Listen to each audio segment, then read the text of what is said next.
Hello दोस्तों, राधे राधे। और आप सभी कैसे हैं? उम्मीद करता हूँ काफ़ी अच्छे होंगे। मैं अपने घर से निकल चुका हूँ। हेलो, ये देखिए हमारे भाई दोस्त सब यहाँ पर बैठे हैं और ये भी यहाँ पे आए हुए हैं।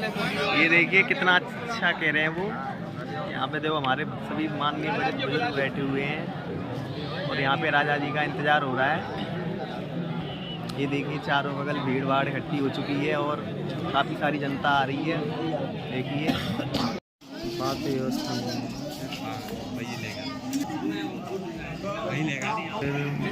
हमारे गाँव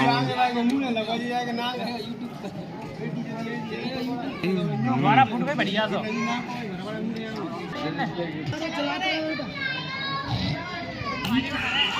ये देखिए हमारे गांव में आज जू का आयोजन समारोह है। बड़ी पार्टी है। ये देखिए हमारे भाई बुजुर्ग बंदे बैठे हैं। ये हमारे गांव में काफ़ी लड़के हैं और काफ़ी बुजुर्ग भी हैं जो यहाँ पे इकट्ठे हो रहे हैं। ये देखिए बड़े बूढ़े बैठे हैं चौपाल पे। ये देखिए हमारे बुजुर्ग हैं जो हमारी बड़ी पार्टी में से हैं। ये काफ़ी सारे। तो ये देखिए हमारे बाबूजी आ चुके हैं। ये भी यहाँ पे भाग लेंगे। ये देखिए हमारे बड़े भाई साहब बैठे हुए हैं। विकास सिंह परमार हैं ये। हेलो तो करो। ये देखिए सभी भाई बंधु बैठे हुए हैं।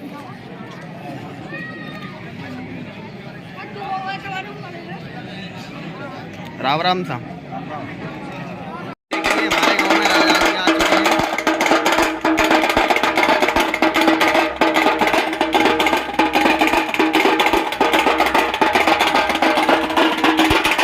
ये देखिए अचलम्बा वहाँ का दरवाजा है, मेन गेट।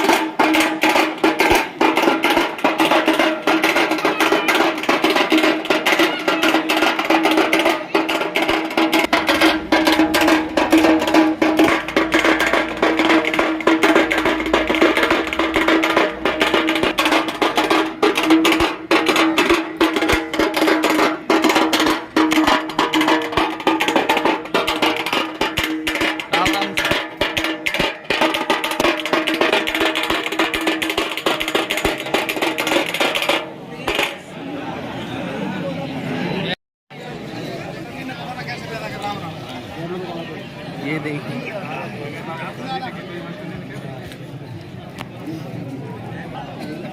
ये देखिए काफ़ी सारी पब्लिक इकट्ठी हो चुकी है।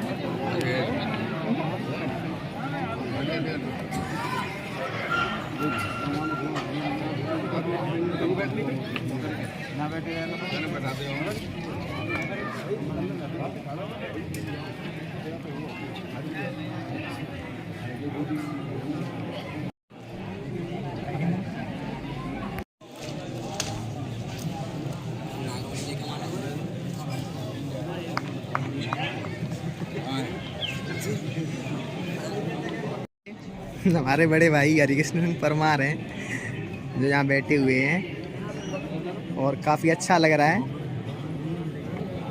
ये देखिए हमारे बड़े बुजुर्ग बैठे हैं। राम राम सा। तो कितना अच्छा लग रहा है हमारे बड़े ये देखिए हमारे गांव के ठाकुर श्री माखन सिंह परमार।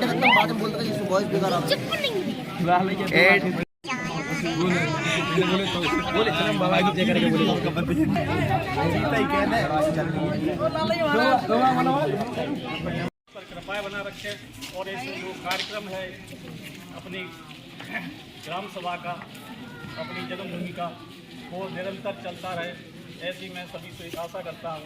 बोलो सिद्ध बाबा की जय। बाबा की जय।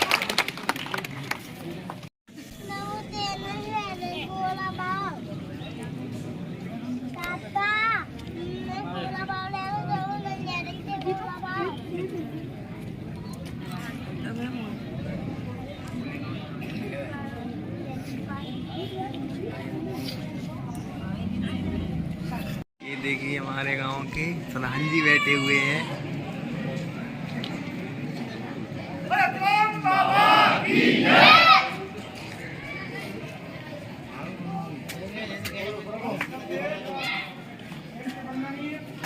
देखिए एवं राज सिंहासन विराजमान बुजुर्ग राज दरबार में उपस्थित व्यक्तिगण है कि हमारी ये जो ध्वज की पौराणिक परंपरा है वो विधिवत रूप से चली आ रही है, लेकिन विडम्बना कभी कभी हमें तब होती है जब हमारी इस परंपरा में बजाय बढ़ोतरी के घटोत्तरी होती है।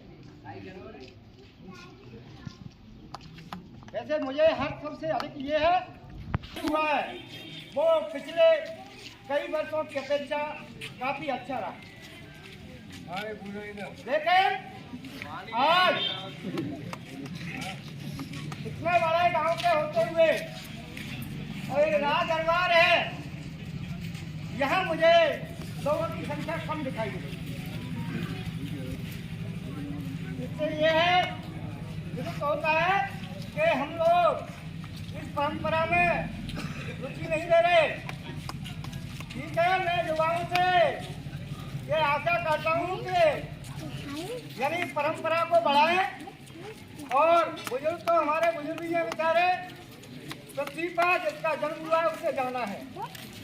तो बुजुर्गों का तो अब तक जो योगदान रहा वो हमारे लिए बड़ा सराहनीय रहा, लेकिन अब हम सभी युवाओं का ये दायित्व है कि हम अपनी इस विरासत को यानी अधिक से अधिक बढ़ाने का प्रयास करें। यदि हम बढ़ाने में भी सक्षम नहीं है तो भाई मेरा आप सबसे कड़ा निवेदन है कि इस परंपरा को विधिवत रूप से पूर्वक निभाना है। दूसरी बात, आज के समय के दौर को देखते हुए हमें पूर्ण रूप से जागरूक होना चाहिए। हमें यह देखना चाहिए कि देश में क्या हो रहा है, प्रदेश में क्या हो रहा है, और क्षेत्रीय पटल पर हमें क्या देखने को मिल रहा है। तो समय को देखते हुए हम केवल अपने गांव तक सीमित न रहें, बल्कि अपना दृष्टिकोण दूरदर्शी बनाएं और अपने विवेक से उचित निर्णय लेते हुए गांव के विकास के लिए अनवरत प्रयास करें।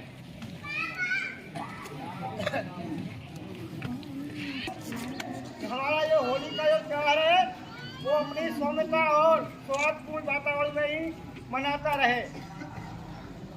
रहे और अपने सभी बुजुर्ग और युवा साथियों से ये आकांक्षा करूंगा कि वो भी अपनी विवेक, बुद्धि और सौम्यता का निरंतर परिचय देते हुए गांव के विकास में अपना अधिक योगदान प्रदान करें। और विशेष रूप से मैं और तो नहीं जो ज़्यादा बोलना चाहता, मैं अपने गांव के निर्वाचित प्रतिनिधि महोदय अर्थात प्रधान जी से अनुरोध करूंगा कि वो भी आज गांव के विकास के पटल पर कुछ अपने शब्दों से हमें अभिभूत करें और कुछ हमें आगे बताएं। जय हिंद।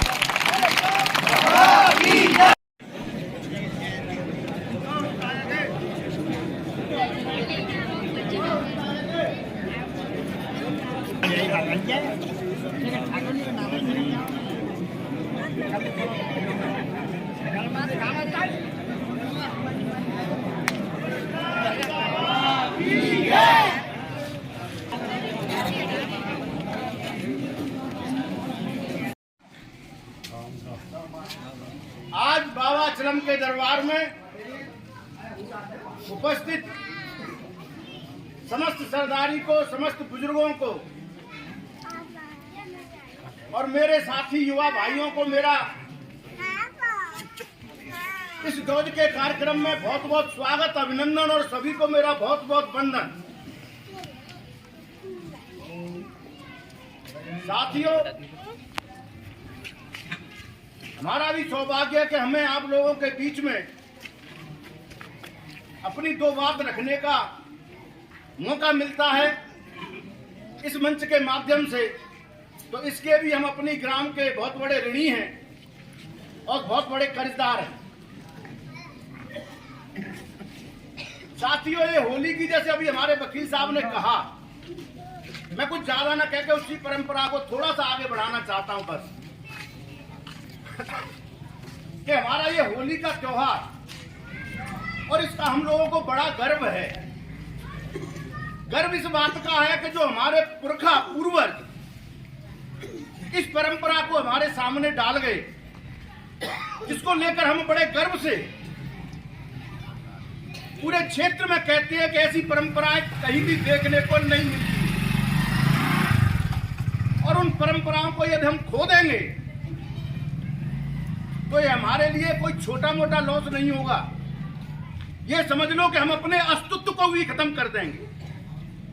ऐसे ही नहीं बना गए हमारे बुजुर्ग, हमारे पुरखाओं ने, हमारे पूर्वजों ने ये जो परंपराएं बनाई, ये कोई हवा में नहीं बनाई।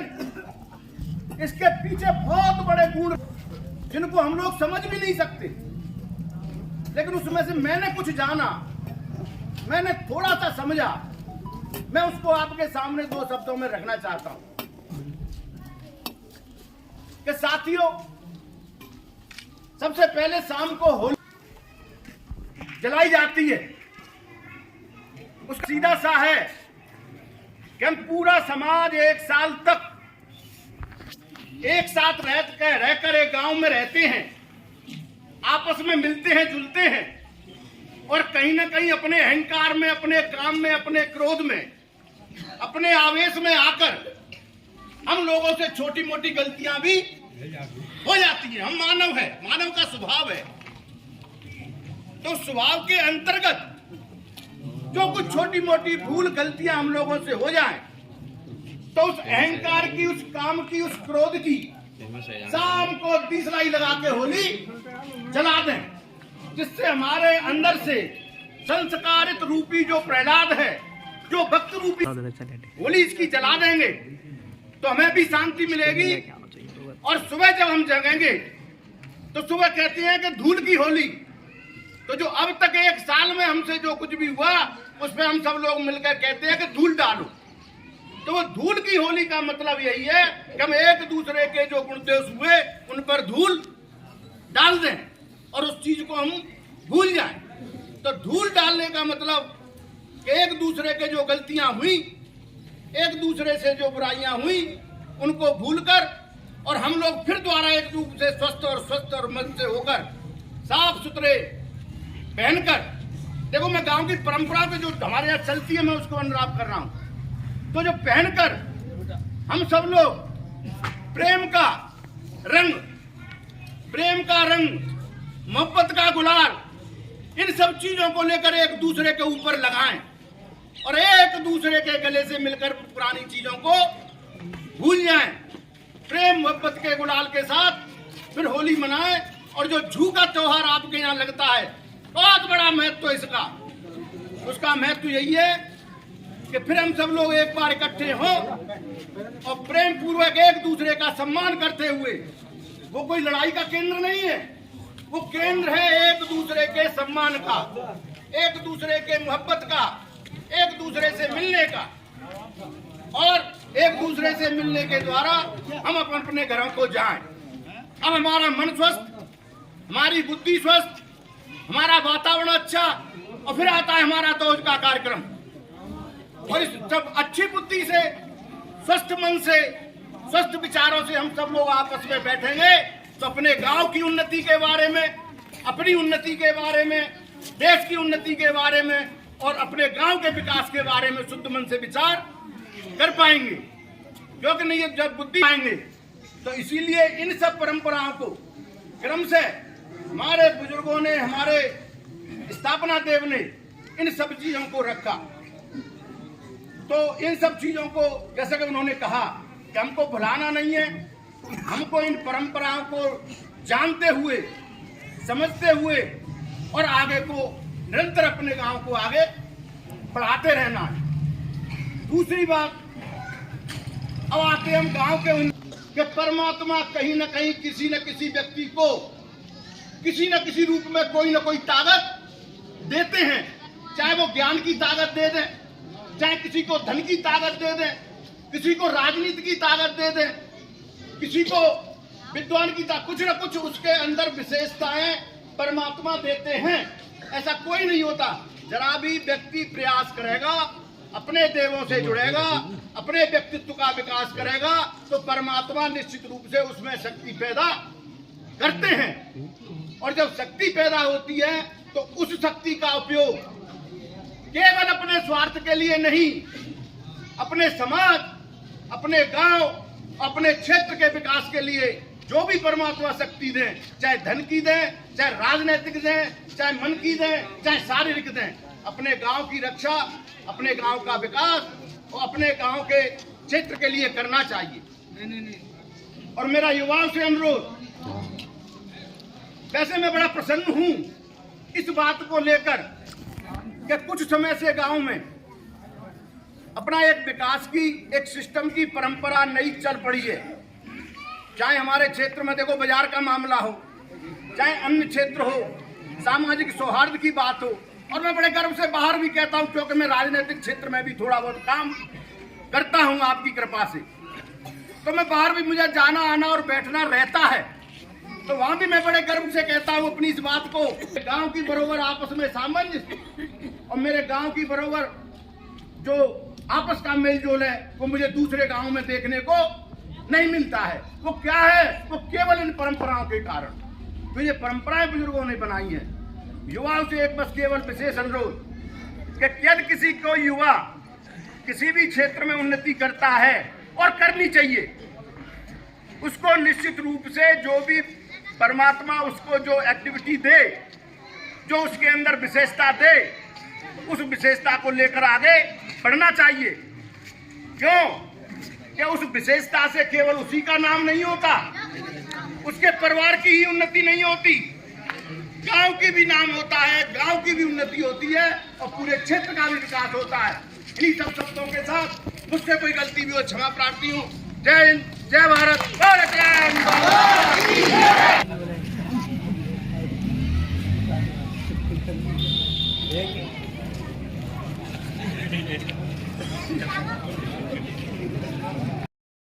उपस्थिति कम मुझे दिखाई दी, इससे मेरे दिल को थोड़ा सा, मैं आज इसी कार्यक्रम की वजह से मैं कहीं बाहर नहीं गया।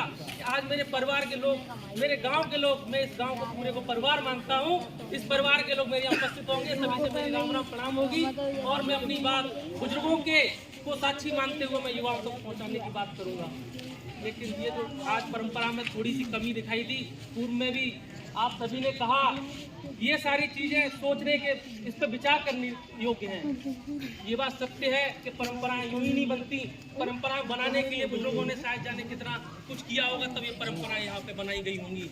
एक जगह को एक 5 लोगों को घर में इकट्ठा करना बड़ा मुश्किल पड़ जाता है। इतने बड़े गांव की भीड़ में इकट्ठा करना, गांव के लोगों ने, बुजुर्गों ने जो बनाया होगा वो उनसे पूछिए, जो लोग चले गए आज हमारे साथी नहीं है, लेकिन अगर ऊपर से देखते होंगे तो वो भी पीड़ित होते होंगे कि आज मेरे गांव की जो हम परंपरा पूरी करके आए थे उनको आप सभी लोग नहीं चला पा रहे।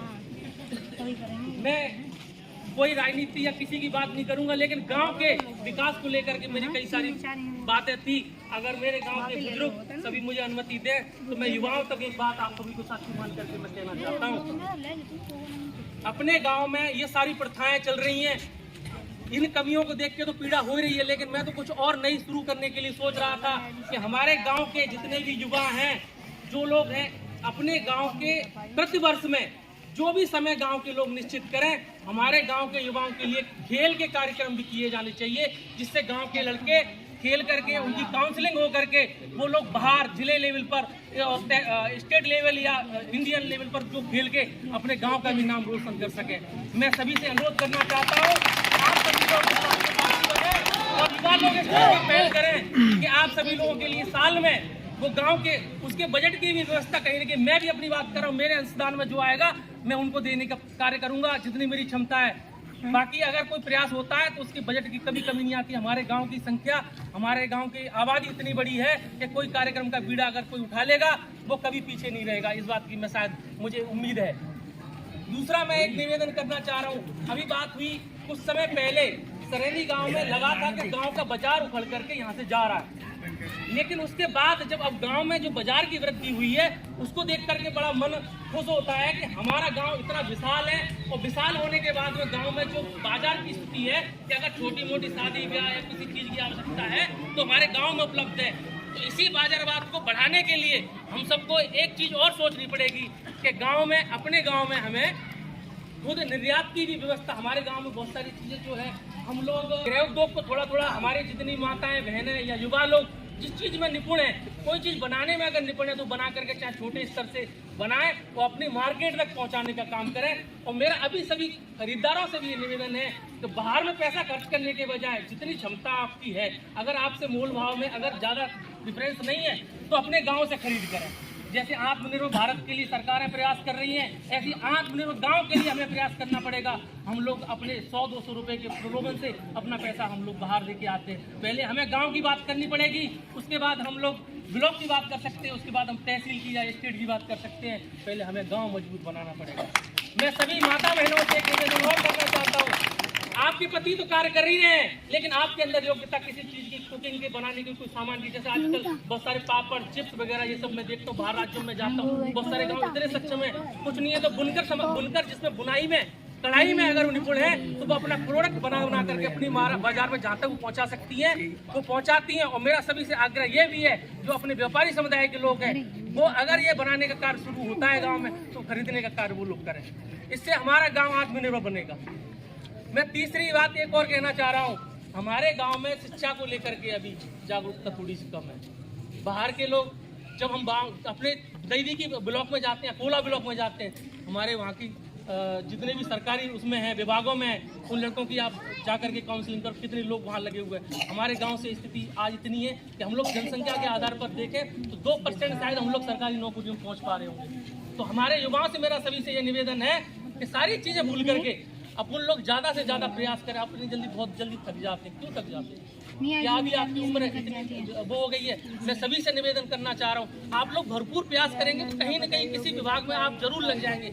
अभी कुछ लड़के गांव के लगे, बड़ा गर्व होता है, कुछ लड़के पटवारी में सिलेक्ट हुए, कुछ लोग आर्मी में सिलेक्ट हुए, कुछ लोग कई अन्य विभागों में सिलेक्ट हुए। तो अच्छा लगता है कि अपने गाँव के लोग, तहसील में भी उस दिन चर्चा चल रही थी, गाँव के बेचारा कितने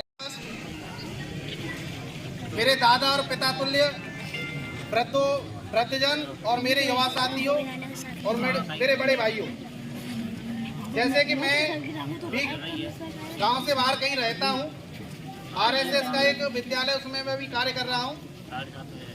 तो मैं पहली बार जो एक बैठक हुई थी तो वहां पे हमारे सरेंदी गांव का नाम बड़े सम्मान और गर्व के साथ लिया गया। ऐसा पहली बार मैंने इतने विशाल सभागार में नाम गांव का सुना तो मुझे बहुत खुशी हुई।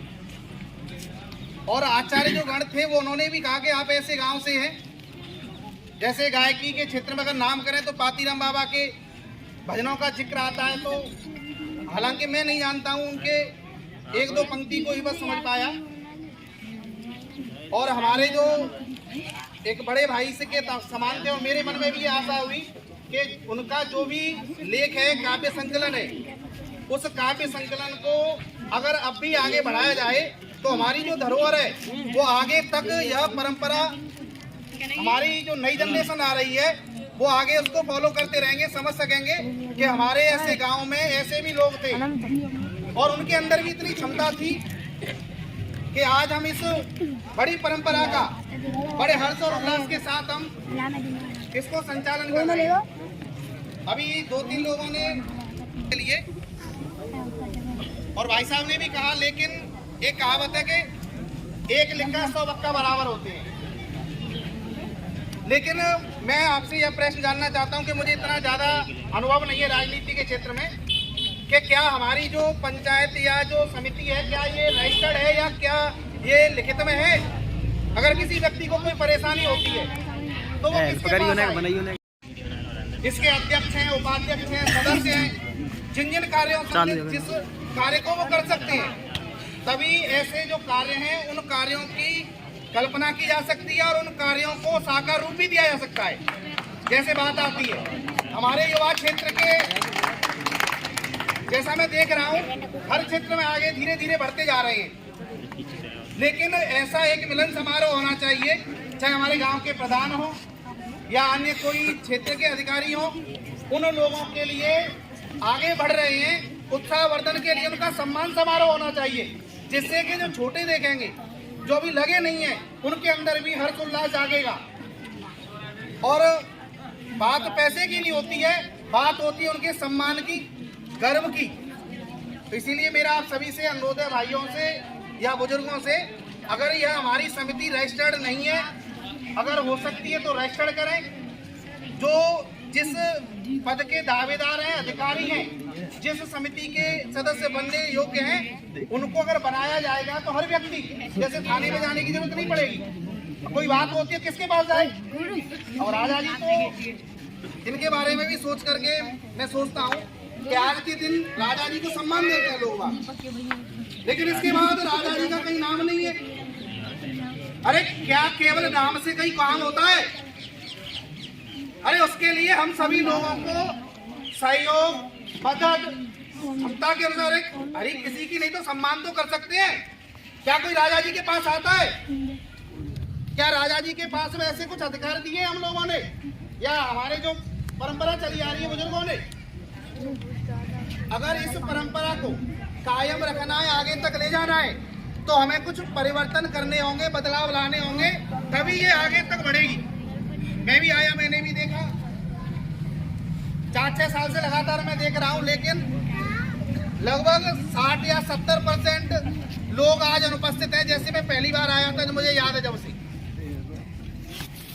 मैं देखता था कि कांस्टेबल लोग भी आते थे हमारे क्षेत्र के, आज मुझे कहीं कोई दिखाई नहीं दे रहे।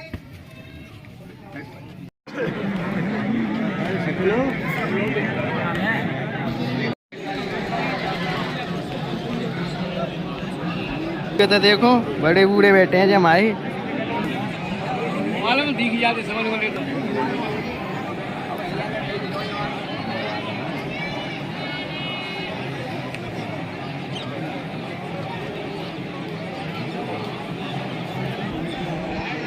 राम राम था।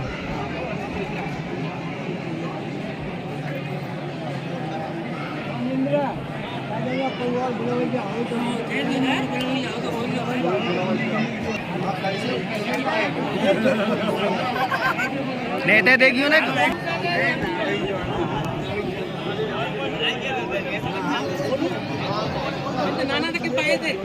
नेते देखियो ना, कहा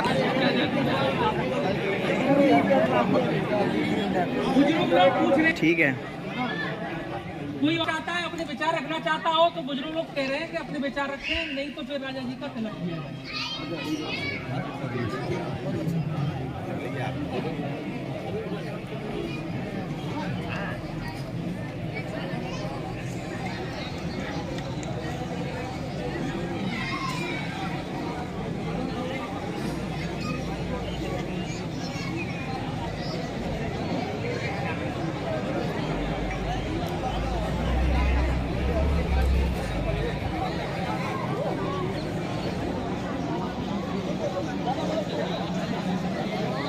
ये देखिए काफ़ी सारी जनता बैठी है,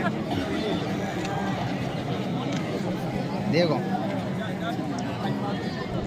ये हमारे ताऊ जी हैं और ये हमारे दादाजी हैं जो साथ में बैठे हैं। और ये देखो बड़े भैया हैं।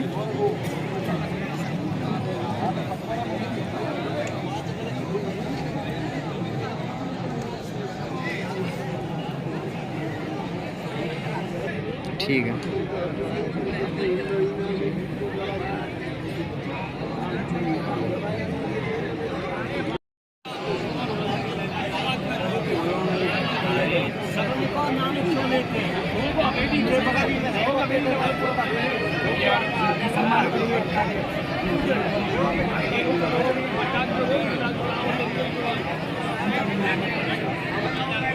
तो ठीक है, मैं दोस्तों, ये हमारे गांव की परंपरा है जो ऐसी सदियों से चली आ रही है और बखूबी से आप लोग सभी निभाते रहिएगा। और ठीक है दोस्तों, राधे राधे, फिर मिलते हैं, आप अपना ख्याल रखिएगा। ठीक है।